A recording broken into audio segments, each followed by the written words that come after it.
Hi, I'm Wes, the Explosion, and this is the Backlog. The new Kirby game dropped, Kirby and the Forgotten Land, and I managed to get through it on stream over on the Victory Tricksters. The story this time round is that a hole opens up in the sky and sucks in Kirby and several other denizens of Planet Popstar, throwing them into a world that seems very reminiscent of an Earth where humanity is no longer present. Since Kirby typically fluctuates between either fantasy or sci-fi, which really is just futuristic fantasy, this is an interesting change of pace.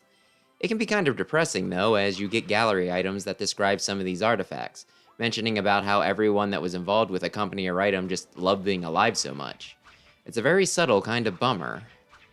So, to address the elephant in the room, yes, this Kirby title is 3D. This is the first mainline title to do this, not counting side stuff like Star Rider Arena, and you may wonder, how does it play? Fairly well, as it turns out. When I played the demo, I complained about the movement seeming a little slow or sticky, but now, I don't know whether they tweaked things or if I was just having a bad day when I tried it, but while still a slower pace, it does seem to control a lot more smoothly. Kirby can still float, but how high is limited to what you jumped off of, and you can only stay airborne for so long before getting tired and losing altitude, so you can't really cheese things. In addition to that, you can guard like normal, but if you tilt a direction on the joystick while doing so, you can jump in that direction. I feel like this isn't the first time Kirby has done this, but I can't think of a specific example, so maybe they really did add in a dodge roll since it's starting to become standard. At first, I thought this was more of a neat little option, but given that some enemies, especially the bosses, can attack faster than you can run away, it's actually pretty important. If you pull one off at the last second, there's actually a moment of slowdown, giving you an extra second to plan your follow-up. More important than all that, though, is perhaps the powers Kirby can copy. There are 12 total, which doesn't seem like many, but that might be because I'm comparing it to Kirby's long history of abilities rather than any title in particular. It might also be because of some of the obvious omissions, like Stone and Fighter. Many of what's here are returning, like Hammer, Needle, and Ice, but there are a few new ones, like Ranger and Drill. And as you'd expect, each one has multiple ways it can be used based on your inputs, from neutral to air to even some combos and charged attacks. Some also have extra functionality, like using freeze to build up ice on some larger foes to slow them down, or stacking fire on enemies to do damage over time.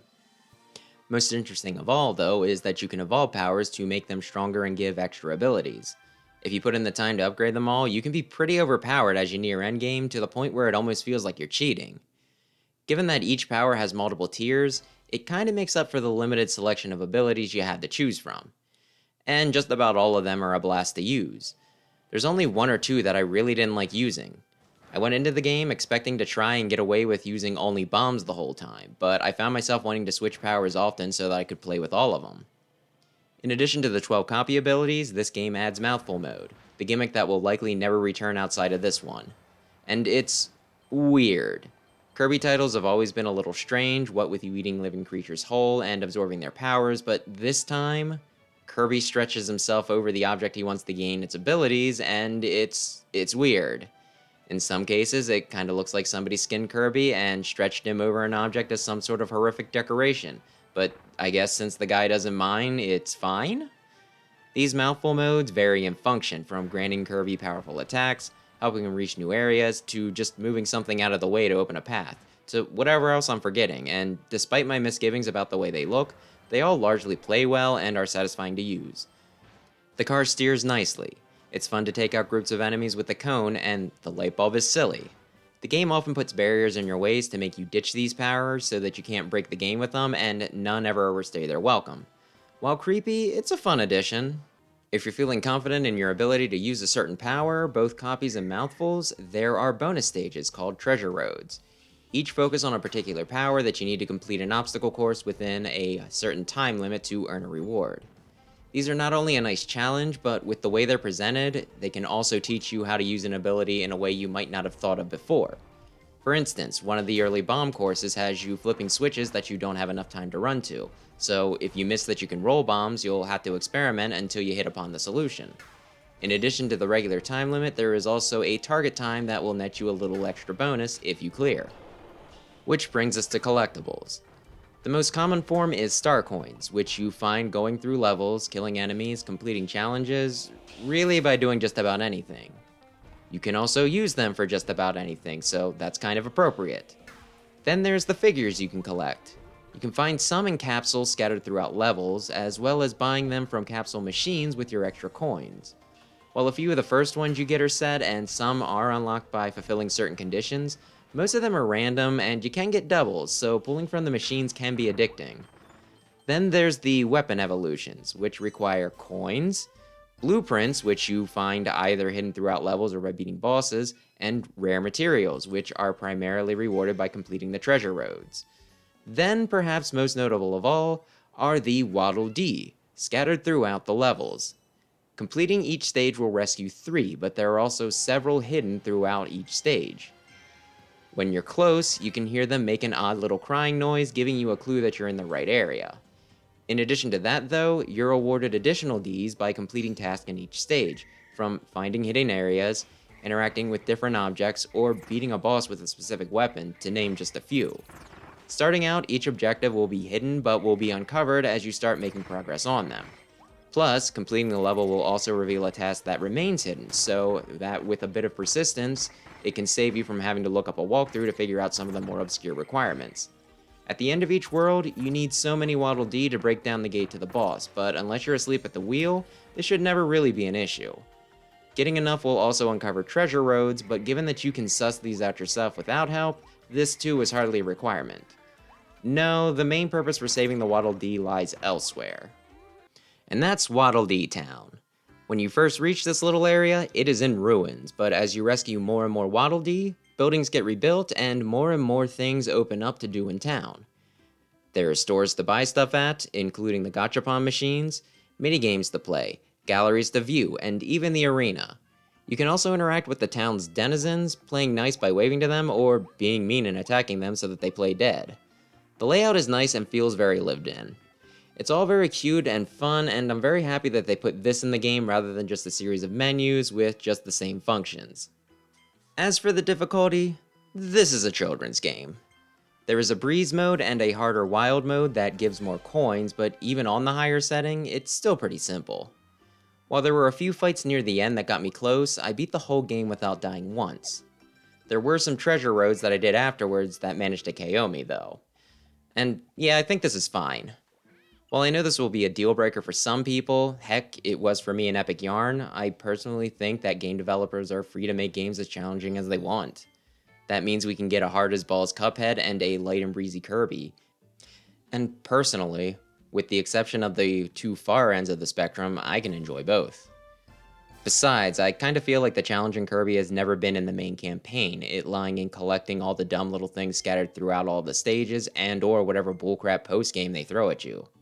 Sometimes it's both, you needing to find all of a certain collectible to unlock whatever eldritch horror is the true villain, lurking behind the shadow of that game's events.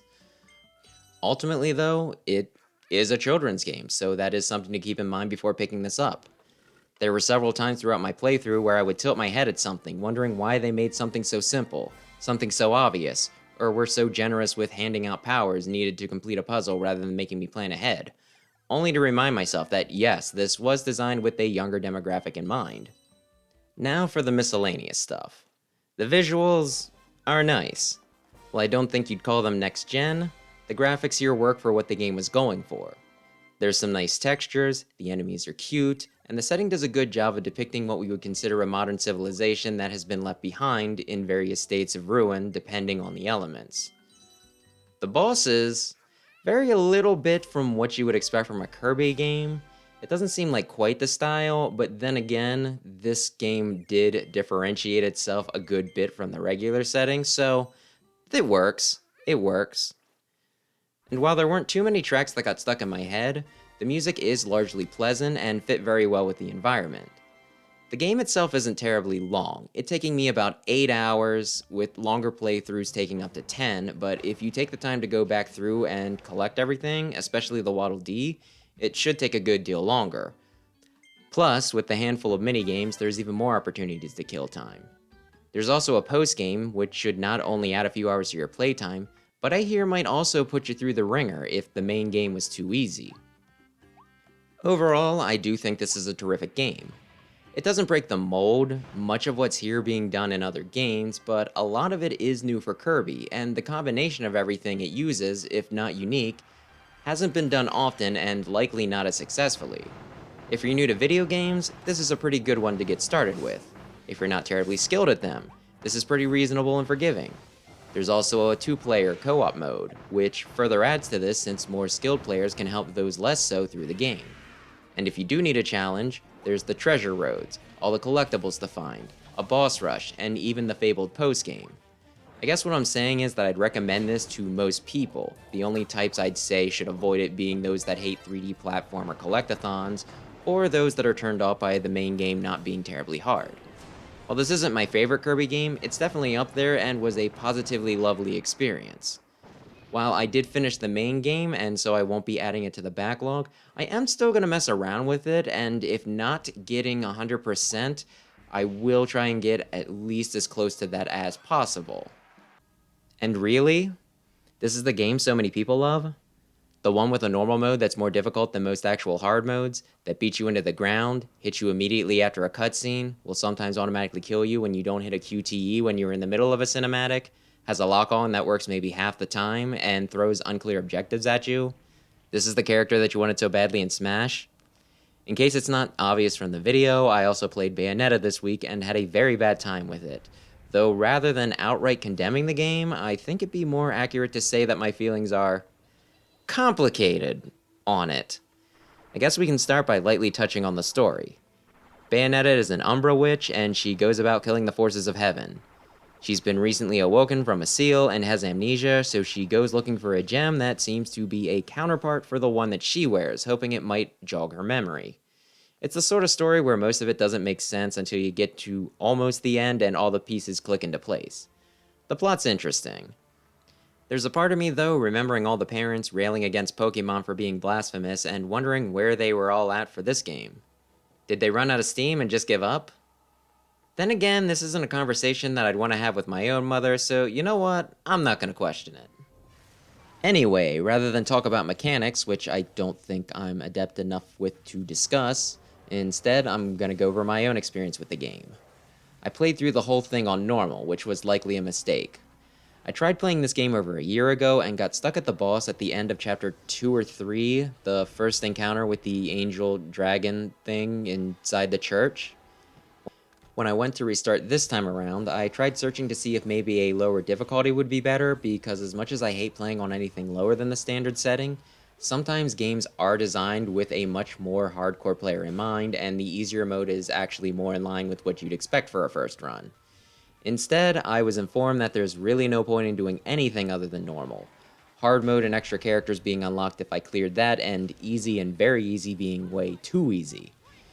In retrospect, I probably should have just dropped down, since if I was having this much trouble with normal, I would be unlikely to pick it back up for a second playthrough. And seeing the credits, I only unlocked the promised hard mode, but no extra characters, at least from what I saw. I had a very mixed time with my run of the game, there being several instances of me having an absolute blast, but more often than not, me being quite cross with the game. As I mentioned in my ramble at the beginning, prompts would sometimes pop up with little to no warning and heavily punish me. I would think that I cleared something and just be relaxing, watching the following cutscene, only to have a QuickTime event jump out at me and slam me, and there would be button prompts which I'd need to activate, but finding the exact spot I needed to be on to use it felt like holding up a cell phone in the air while wandering around trying to find a damn signal. The whole thing seems to go beyond being unfair and seems more mean-spirited. It's kinda like if you were someone's guest. They pumped you full of laxatives, locked their bathroom door, and then made fun of you for shitting your pants. I mean, sure, you chose to visit them, but they had a good reputation as a host, so what were you to expect? The enemies could also be a bit much, them ganging up on me and striking me from a blind spot when they surrounded me, them being much less likely to get stun-locked by my attacks as they would me, and them just seeming much better equipped to deal out punishment than I was. The dodge also never seemed to work as well as I expected. Then again, I can never seem to get the timing right for dodging in Smash either, so a lot of it probably has to do with me being bad at the mechanic. I can do the counter find in Metroid Dread, even frequently pulling them off against the enemy, but I guess those have a clearer signal, whereas dodging is a bit more intuitive. My frustration was further exacerbated when I got to a challenge portal and couldn't figure out how I was supposed to do it. So I looked up a guide and their solution was largely, "It's easy, win." Even with the one piece of advice they gave, it still didn't come close to letting me clear it, and the rest of the guide was largely like that, giving a few locations for power-ups and the like, but for actual battle strategies, telling you to just hit an enemy until it died. The whole guide seemed predicated on the assumption that the person reading it was already good at the game, so it was largely unhelpful. I kept it up for most of my playthrough largely so that I could use it to gauge how much of a chapter I still had to go.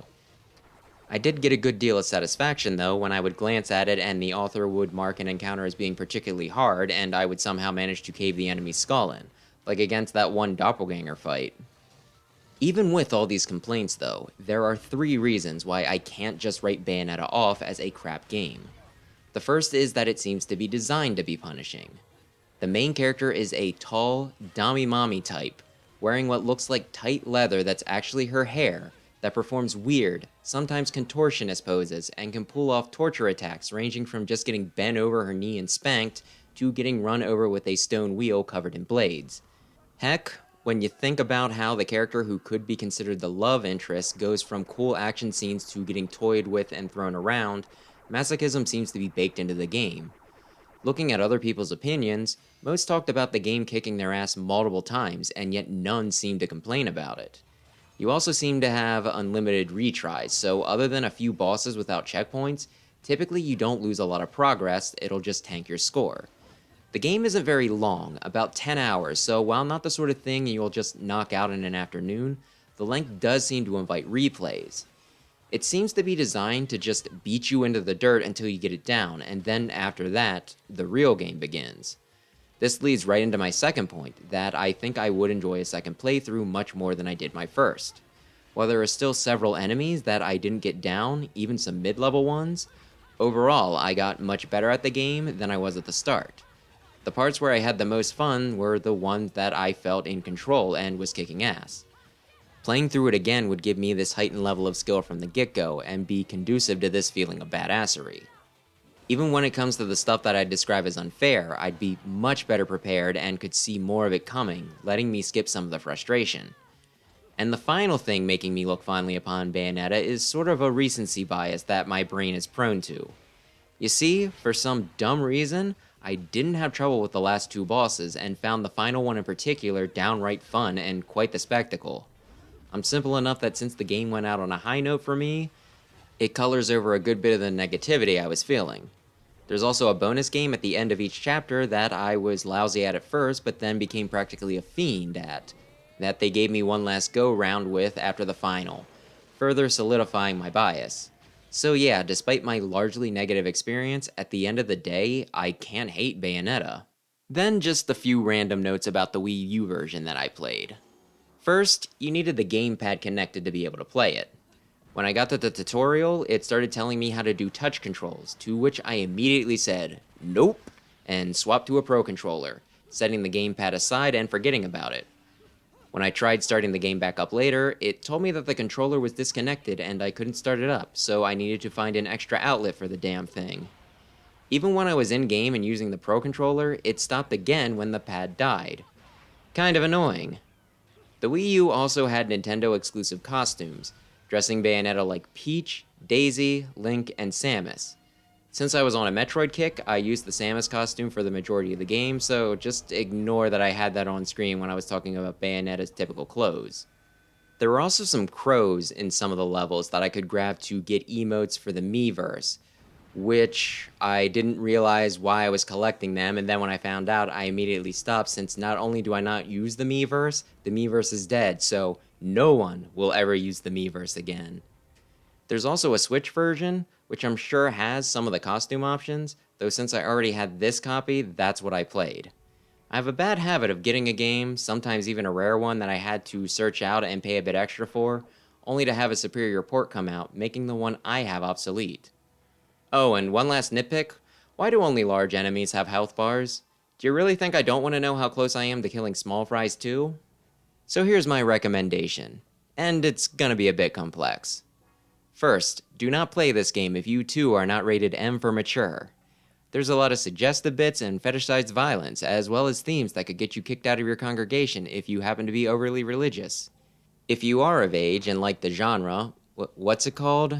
I think Yahtzee called them spectacle fighters, which works.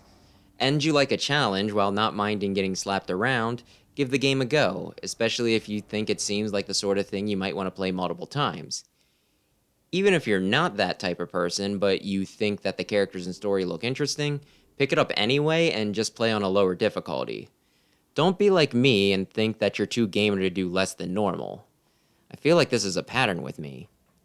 And if you're still wavering, let me just say that this game has perhaps my favorite rendition of Fly Me to the Moon. I like Evangelion's, which I heard first, and Sinatra's original is great, but Bayonetta's just seems more jaunty and upbeat. I really want a sound file of it, and it joins the list of tracks I really wish had made it into Smash. And that's all we're discussing this time. This went on longer than I thought it would. I know I said I was going to give up on my roguelite this week, but when I was fiddling with it, I made it to the final boss, then managed it again 2 more times, which gave me hope. I'm pretty sure I'm at the point where I can win if I can just get in the zone and get the right combination of drops too, so I think I can do a proper wrap-up on it next week. For now though, thanks for watching, maybe subscribe if you enjoy this sort of thing, and perhaps I'll see you in the next episode. Oh, and 112. The backlog is at 112.